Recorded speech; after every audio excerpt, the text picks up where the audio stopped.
Is the Dow Jones Industrial Average just gonna rocket to the moon from now? Today, we're gonna go over a long time frame count to decide what's the most probable thing that's going to happen. Join us.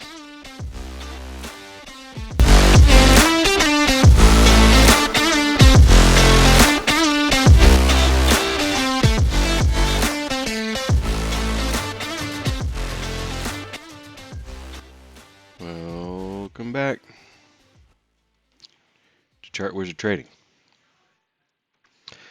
So Dow Jones Industrial Average. Interesting things happening this week. Yesterday broke the all-time high. Does that mean that we're going to the moon? We're going straight to 50,000 without a stop? Board this rocket ship, throw all your money into it?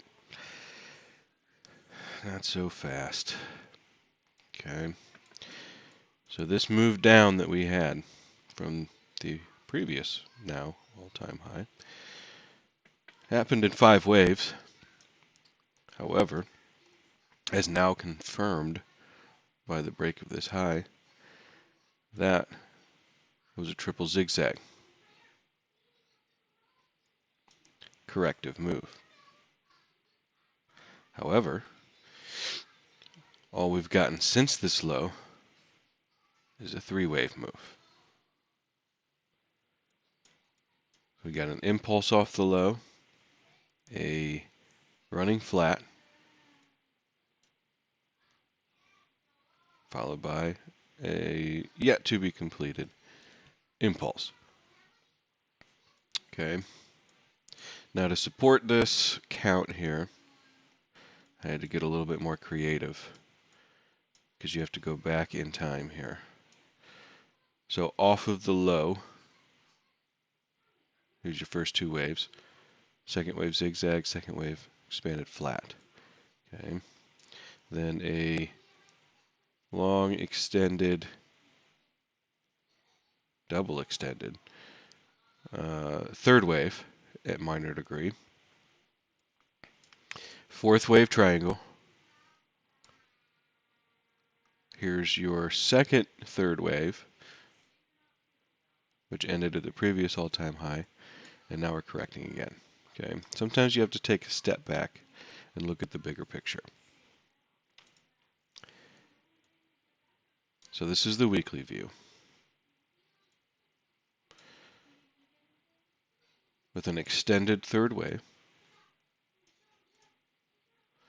So the bigger wave looks like this. 1, 2, extended 3rd wave. This is not done yet. And then you'll get your 5th. Okay, and the extension inside of that is here. Triangle, 5th.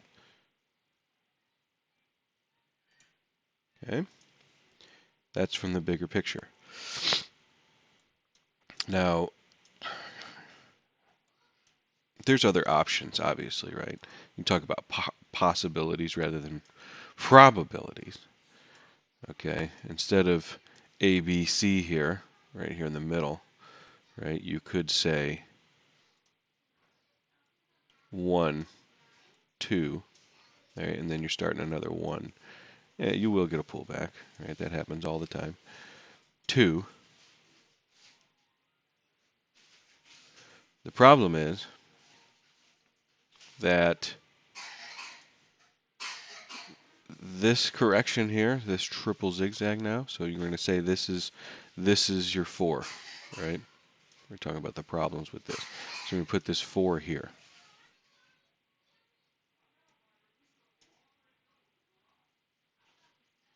Now that's way, way smaller than this one. Now is that a rule? No, it's not a rule, but we're not in the business of talking about what's possible. We're in the business of talking about what's probable.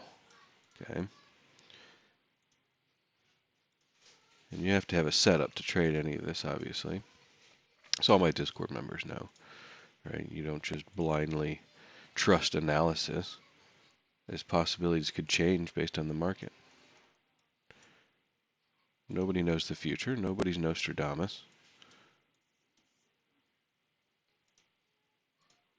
But we can use probability in our favor to help us trade. Now here's a guideline. Here's a guideline I'm going to tell you about here. An Elliott wave guideline is that the fourth wave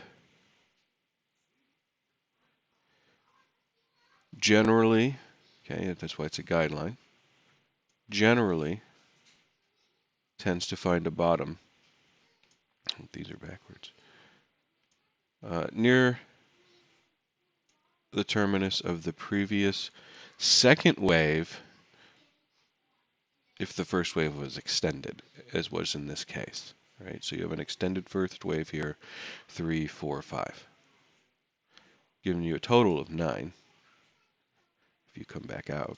Right? So you have 1, 2, oops, that's not right. That was an extended. This is part of another extended first wave and an extended first wave. So you have 1, 2, 3, 4, 5, 6, 7, 8, 9. Okay, that's your 9 waves with your first wave extension. Because as you can see, all of this stuff, right, is bigger than anything inside of here, right? And then this is just a little ending diagonal. Right, so your big waves, your biggest waves in this whole thing are here, here, here, here, right? Out of everything, that is all your biggest stuff. So the first wave was extended. The guideline is that somewhere in the vicinity of here, come on, there, and this red line, somewhere in the vicinity of there is where your fourth wave will terminate. So triple zigzag to come down in an A wave. Regular zigzag, not completely finished yet. Okay, not completely finished. For a B wave. And then you're going to get 5 down in C, which will look something, whenever this is finished, something to the effect, you hear my cuckoo clock in the background, something to the effect of this, right? If I turn the little wave thingy on in there, something like that, okay? Which will confuse the hell out of everybody, right? People are going to be like, oh, how in the world? What? People are going to see 5 down. Be like, well, guess we're going. People will be so scared down here. Be like, oh, that's it. We're going to 0. It's just ending a flat, right? That's the end to a 3-wave move. A 3-wave move being A, B, C.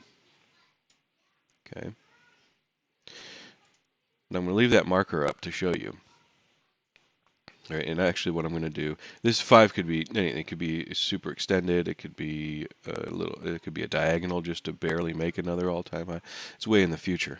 But for sake of conversation, what I'm going to do is I'm just going to draw a simple 5-wave pattern. 1, 2, 3, 4, 5, something like that. Okay. And now let's talk about the right look. Okay.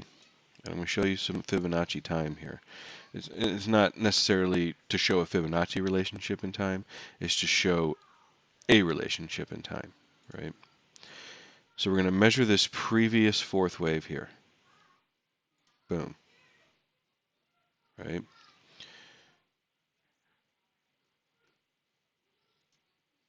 Now, as we can see, so what I've done here is I've measured this fourth wave in time. And now I'm projecting it on this next fourth wave in time, right? You can see here what I've drawn for this 3-wave move is well beyond 1 to 1. It could go all the way out to here, 1.618, who knows? You want it to be bigger, all right? It's not a rule, it's a guideline, but I mean, the Dow Jones is never not giving you that. Okay, it's the right look. It's the right thing that the market does. As an example, okay, and the reason I'm leaving this up here like this is because I'm about to zoom out. All right, but now let's pretend for a moment while I'm looking at this time that the 4, because you're going to see people do this. All right, that this wasn't an A wave, this was a 4, and then this is going to the moon, right? That 1 2 1 2 count I talked about. All right, and this is where your 4 is. What stinking is that? Here's 236. Here's 38.2. We got to about not even 38.2% in time of a smaller degree wave. Makes no sense, right? This makes no sense to me. Uh, People will try to see what they want to see, but anyway, let's zoom out a little bit, right? So making this assumption now with this yellow marker that I drew, this is now, because this is a larger degree wave, this is now larger in time than this, right? So now let's go back. We can go to the weekly view here. Okay, let's go to the next degree for. So now we have varying fourth wave degrees, right? We have this is bigger than this, which it's supposed to be, right? Now this is a larger degree than what this one is. This should be bigger than this. Well, that is, right? And we have an even larger fourth degree wave. I have to go to a monthly view now. Okay, an even larger fourth degree wave back here, which this should be larger than this, and it is. Okay. You don't have to compare your 2s and your 4s, but you should compare your 4s and your 4s, and your 2s and your 2s. Okay. There should not be any egregious relationships here, right? And if you go back in time and you look, right, and you could look even further than that if we had the data on here, but even since the 19th, we're going back 100 years, okay? And there's no wave 4s or wave 2. You can even look at these little wave 2s within these wave 2, right? Even these little ones here. There's no wave 2s or wave 4s that are a third of the size of the larger degree. So why would I think that now we're going to start doing that?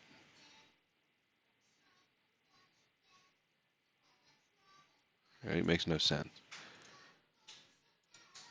Like I said, we're in the business of probability here.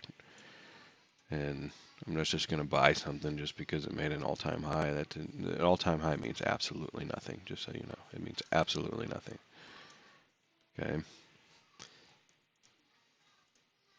Our job is to figure out something tradable. All right?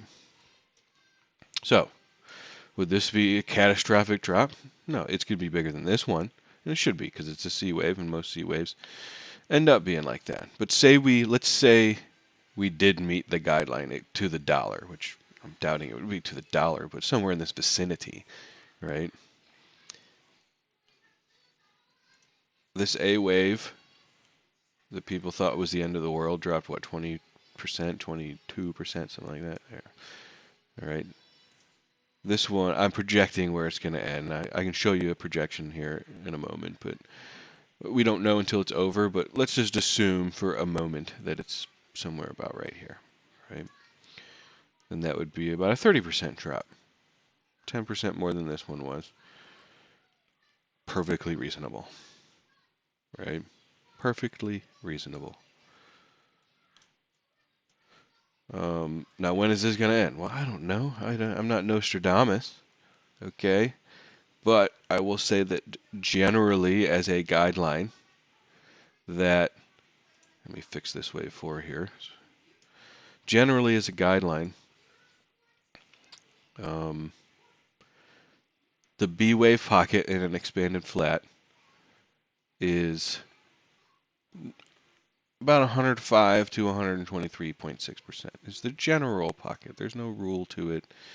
Okay, you want things to be reasonable. I drew that backwards. Okay, so what I'm going to do is I'm going to measure this A wave, and then we're going to go in here and we're going to pull up 23.6, and I made this one 105, right? So you got 105% and 123.6%.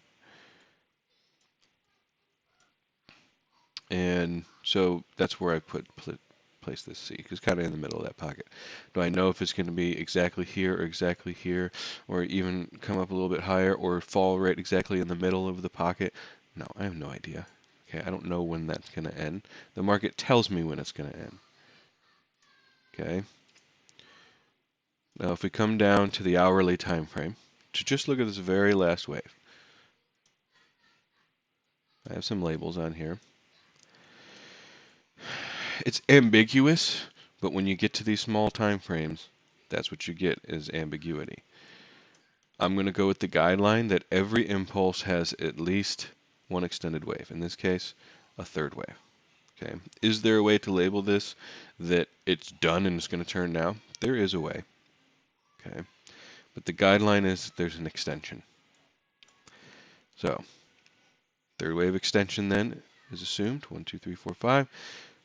Done or almost done, right? You have to start getting into stupid small time frames to then count out like when this one's going to be done, right? You can kind of make it out. I can come down to a 15-minute. Okay, we're getting down into stupid time frames, but you can say that this is, I mean, this could be done now. 1, 2, 3, 4, 5, or this could be end of an extension. 1, 2, 1, 2, 3, 4. That looks like a too short of a 3, but 3, 4, extended fifth. Maybe you get one more little push to end the third wave. Okay. In the end, it doesn't matter from this time frame, right? Looking at a macro time frame, that doesn't matter when it's done. You just have to wait for it to be done, right? So 4, 5 to finish, right? In your pocket, that's not showing up on here. What was that in that daily I had it? Oh, I must have deleted it. Well, that 105 to 236 pocket is somewhere between 38 and 39,000, right? So then from the hourly time frame here, the expectation is that this was an extension, and you're going to get one more push to, and somewhere around 38 to 39,000 is the general area of where the pocket is. Okay. Does that mean you short a freaking rocket ship? No. That's not how you trade the market, guys. Okay? You wait for the market to tell you that it's over by breaking a rule. So you need a reaction here. You get a reaction. Boom. Break some structure. All right? Ultimately, you want to see that break.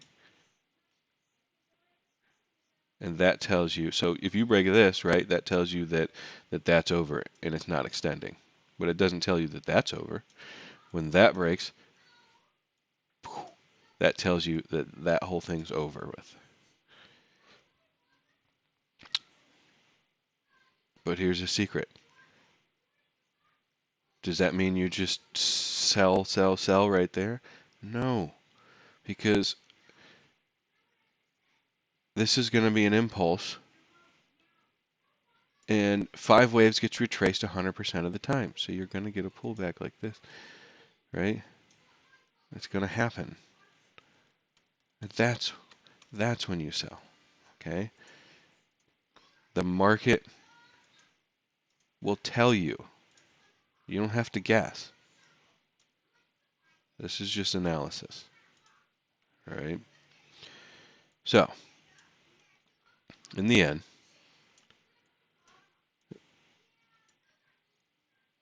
I had to change a couple things on this small time frame count over here to make this work. All right. So, originally, I had multiple extensions coming in here, and this was the end of a higher degree wave. This was the end of the intermediate degree.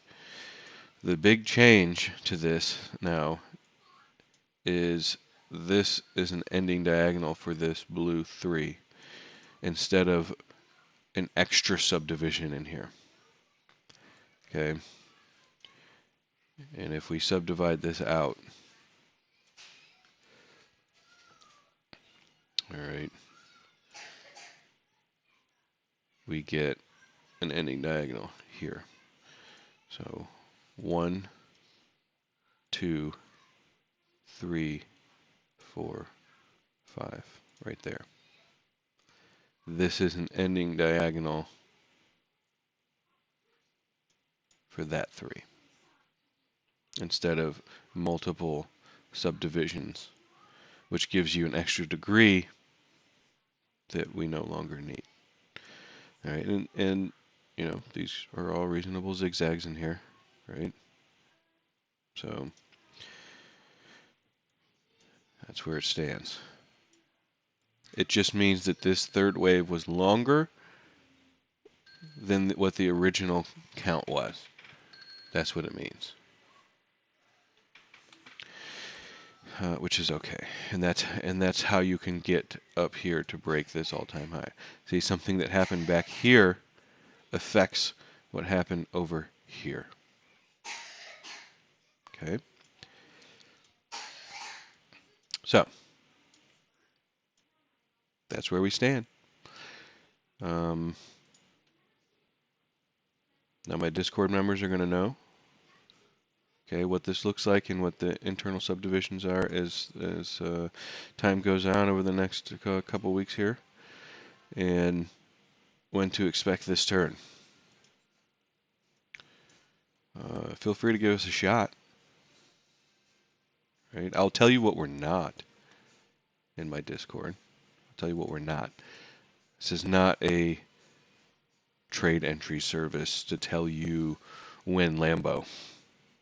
Okay. What we are is a group of people who want to trade the right way and not be fooled by the market to actually turn a profit off of the market. Is it easy? Absolutely not. It's going to take a lot of time and dedication and studying to master your craft. If you don't want to do that, it's not going to be for you. But if you do want to do that, and you want to take control of your own future, and you're willing to put in the time and the effort to do so, then you can get a trial for a month. It's not expensive. After that, it's $25 a month. That's it. Till next time.